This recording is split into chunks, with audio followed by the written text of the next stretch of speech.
anesthetic prowler, the phantom anesthetist, or simply the mad gasser, was the name given to an event of alleged mass hysteria, in which a person or people allegedly committed a series of apparent gas attacks in Mattoon, Illinois during the mid-1940s. More than 24 separate cases of gassings were reported to police over the span of 2 weeks. In addition to many more reported sightings of the suspected assailant, the gas's supposed victims reported smelling strange odors in their homes, which were soon followed by symptoms such as paralysis of the legs, coughing, nausea, and vomiting. No one died or had serious medical consequences as a result of the gas attacks. Police remain skeptical of the accounts throughout the entire incident. Many reported gassings had simple explanations, such as spilled nail polish or odors emanating from animals or local factories. Victims made quick recoveries from their symptoms and suffered no long-term effects. Nevertheless, local newspapers ran alarmist articles about the reported attacks and treated the accounts as fact. Seemingly another sensational event facilitated by alarmist newspapers, this does seem to be a commonality amongst my Wikipedia readings. Although the explanation that the reports were only a case of mass hysteria is widely accepted, others maintain that a mad gasser actually existed. What was the appearance of this mad gasser? Most contemporary descriptions of the mad gasser are based on the testimony of Mr. and Mrs. Bert Kearney,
if there was a problem with the pilot light, but found that she was partially paralyzed and unable to leave her bed. Later that night, some contemporary accounts refer to the time as the boarding of the following day. A similar incident was also reported by a young mother living close by. She was awakened by the sound of her daughter coughing, but found herself unable to leave her bed. The next day, September 1, there was a third reported incident. Aline Kearney of Marshall Avenue, Mattoon, reported smelling a strong sweet odor around 11 p.m. At first, she dismissed the smell, believing it to be from the flowers outside of the window, but the odor soon became stronger and she began to lose feeling in her legs, very similar to the other case. Kearney panicked and her cause attracted her sister, Miss Reddy, who was in the house at the time. Mrs. Reddy also noticed the odor and determined that it was coming from the direction of the bedroom window, which was open at the time. The police were contacted, but no evidence of a prowler was found. At around 12:30 a.m., Bert Kearney, Elaine Kearney's husband, a local taxi driver who had been absent during the time of the attack, returned home to find an unidentified man hiding close to one of the house's windows. The man fled, and Kearney was unable to catch him. Kearney's description of the prowler was of a tall man dressed in dark clothing, wearing a tight-fitting cap. This description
which usually slept there, so the prowler could gain access to the house unnoticed. In addition to the cloth, a skeleton key described as looking well used was reportedly found on the sidewalk adjacent to the porch, along with a large, almost empty tube of lipstick. The cloth was analysed by the authorities, but they found no chemicals on it that could explain Blue-Corde's reaction. Okay, that part of the story is a little bit strange, I must admit. The same night, a second incident was reported, this time in North 13th Street, at the home of Mrs. Leonard Burrell. She reported seeing a stranger break in through her bedroom window and then attempted to gas her. Public concern over the alleged gassings quickly rose. The FBI became involved, and the local police issued a statement calling on residents to avoid lingering in residential areas and warning that groups set up to patrol for the gasser should be disbanded for reasons of public safety. Chief of Police C.E. Cole also warned concerned citizens to exercise due restraint when carrying or discharging firearms. During this period, there was also an increase in physical evidence of attacks being reported, ranging from footprints allegedly being discovered underneath windows to tears being found in window screens. By September 12th, local police had received so many false alarms, most from citizens believing that they had smelled gas or that they had seen a prowler, that they reduced the priority afforded to gather reports and announced that the entire incident was likely the result of explainable occurrences exacerbated by public fears and a sign of the anxiety felt by women while local men were on war service. After the police announcement, Gaza reports declined. The only incident of arguable note after that date was the case of Bertha Birch, who claimed she saw a gasser who was a woman dressed as a man. Quite interesting. Public hysteria is a phenomenon that we cover frequently on this channel and appears to be a very important variable in the overall development of these cases. But regardless of psychological phenomena, it doesn't necessarily negate the truth of the original stories. So there could definitely have been an incident with some sort of prowler that then put people seriously on edge and started reporting when perhaps there wasn't anything there. But let's see what the experts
is the quote: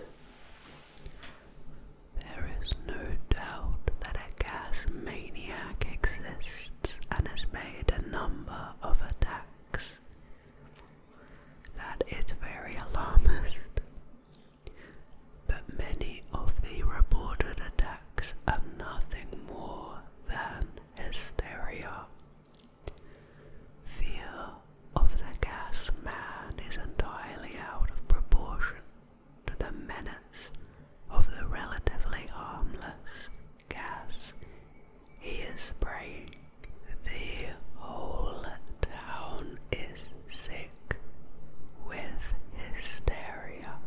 On September 12th, local chief of police C.E. Cole took Wright's hypothesis a step further, announcing that there had likely been no gas attacks at all, and that the reported incidents had probably been triggered by chemicals carried on the wind from nearby industrial facilities, and then exacerbated by public panic.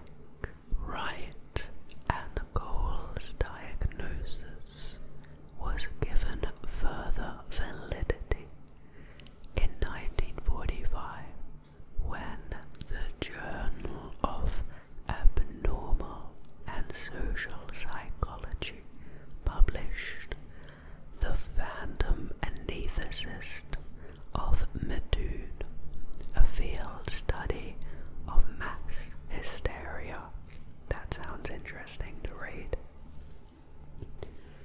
By Donald M. Johnson, which documented the Mattoon incident as a case study in mass hysteria. In 1959, his opinion was seconded by psychologist James B. Chaplin and went on to form the basis for several subsequent studies of the phenomena of mass hysteria.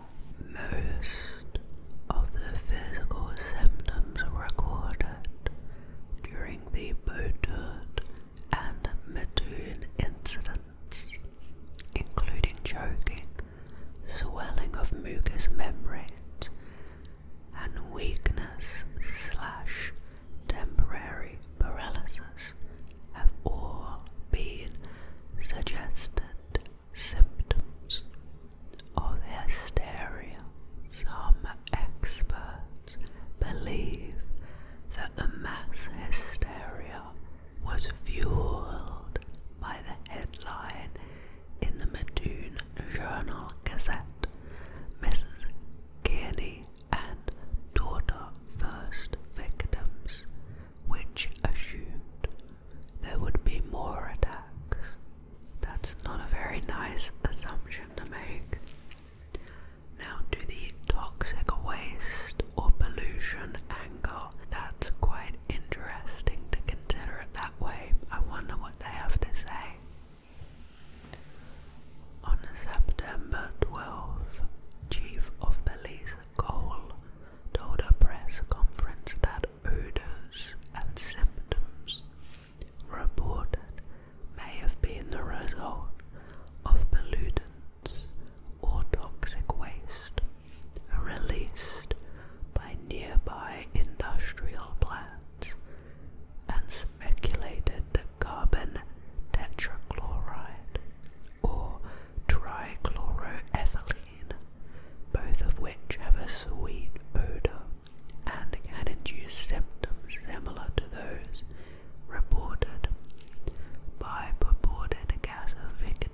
fighting equipment.